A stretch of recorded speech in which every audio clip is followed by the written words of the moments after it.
Hello everybody, how you doing? Jeff here from the Quantum Left. I would like to speak with you today about RFID. For those of you who are not familiar with RFID, it stands for Radio Frequency Identifier or identification. Our biggest use of RFID we're seeing in today's modern world is through chip scanning at purchases, point of purchase of sales. If you see a little symbol in your card that looks like this little wavy symbol, that means your card can be activated to just pass over the POS terminal, and you can complete the purchase without having to input any other information. You just swipe it over. Well, that action is done through radio frequencies, and in the same manner that you're able to complete your purchase, a person who's 100 or 200 feet away with the proper equipment can scan your card the same as the POS machine scanned your card for the purchase. It's no different. There's no passwords, there's no nothing. They just scan your card and they have all your information. Well, as long as your card is unprotected without a sleeve, or as long as the RFID chip is activated, anybody at any point in time can do this who has the proper equipment. So there are several ways around this. Number one, some cards don't have the wavy symbol. They don't have an RFID chip.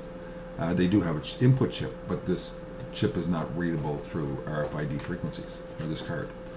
If they have the chip, I'll insert a link into this video after where you can check out a couple of YouTube videos. There are different ways you can disable the chip by puncturing it with a hot pin. You can also use different Tyvek sleeves with a metallic liner to hide your card, or to put your card in so that it's not easily read through the airwaves. So basically your card just goes down inside of a protective sleeve. The sleeve is coated and the radio frequency from your card can't be read. So there's a few different ways to protect yourself here with RFID chips. I think the biggest thing the consumer needs to be aware of is that they're just a bad idea. You're not secure at all. If there's any way for you to avoid this, I mean, it seems convenient, but it's very unintelligent. There is no way to secure it. The system was cracked before it even hit the market, and it is way less secure than the actual magnetic stripe on the back of the card that we used to use with the input pin. It's much less secure than that. People could still steal your information with the old magnetic strip, but you actually had to walk up to the machine, swipe it, and input your code for them to steal it with a false terminal. Now they can scan your card from some sources say as high as 500 and 1,000 feet away, but we know for 200 to 300 feet no problem. So this is a real issue. So take steps to educate yourself on this. Educate yourself on the antennas within the card. I'll put that link up here after too. You have to understand you're walking around with two chips that are sending and receiving signals and have independent antennas of one another to do that inside your pocket. And if you have 4 or 5 cards like this, you could have as high as many as 8, 10, and 12 antennas in your pocket sending and receiving information that you're not even aware of. This is something that we all need to be educated on. Visa and MasterCard, the banks don't want to talk about it. Look up RFID. Ask your bank if your card is available without it. If you're comfortable with the system, be sure to take steps when you have the card to protect it, i.e. by a Tyvek sleeve or other means, so that your card, when it's traveling, cannot be easily read by a scanner. And that goes for the police. They're talking about putting these now in driver's licenses, and I think they have in Ontario actually. And this means that the police can scan your license from their car driving down the road behind you and know exactly who's in the car. Know their driver's license, what they've done, where they are, what their record is, the whole 9 yards. They can get a lot of information.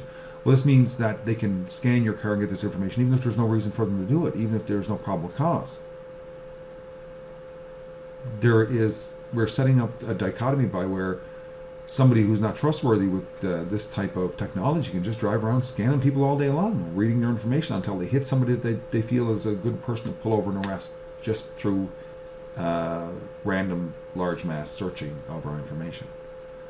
So once again, look for the wavy symbol, the RFID symbol.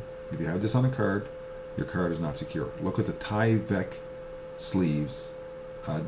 By all accounts, they seem to work, but look at those at the very least. And there are other measures out there, different wallets that have linings in them that you can buy now, that your cards go in, that the radio frequencies cannot penetrate. If at all possible, try and find cards that don't have the RFID symbol. Okay, and in provinces and states where they're talking about putting RFID chips in driver's licenses, passports, and the like, it is up to us as citizens to ensure that this does not happen. You will have no privacy.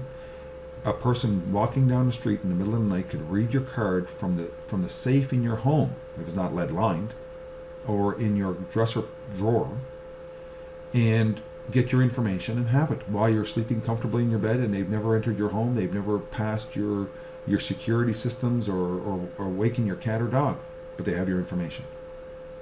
And this is technology we all need to be worried about. So do what you can, educate yourself, and talk to your elected officials and tell them this is something that you don't want. This is the type of control that the government and the banks should not be allowed to have over the 99% of the citizens that have no involvement with the word control at all in real life. Thank you everybody for listening. Have a great day. We'll talk to you soon. Cheers.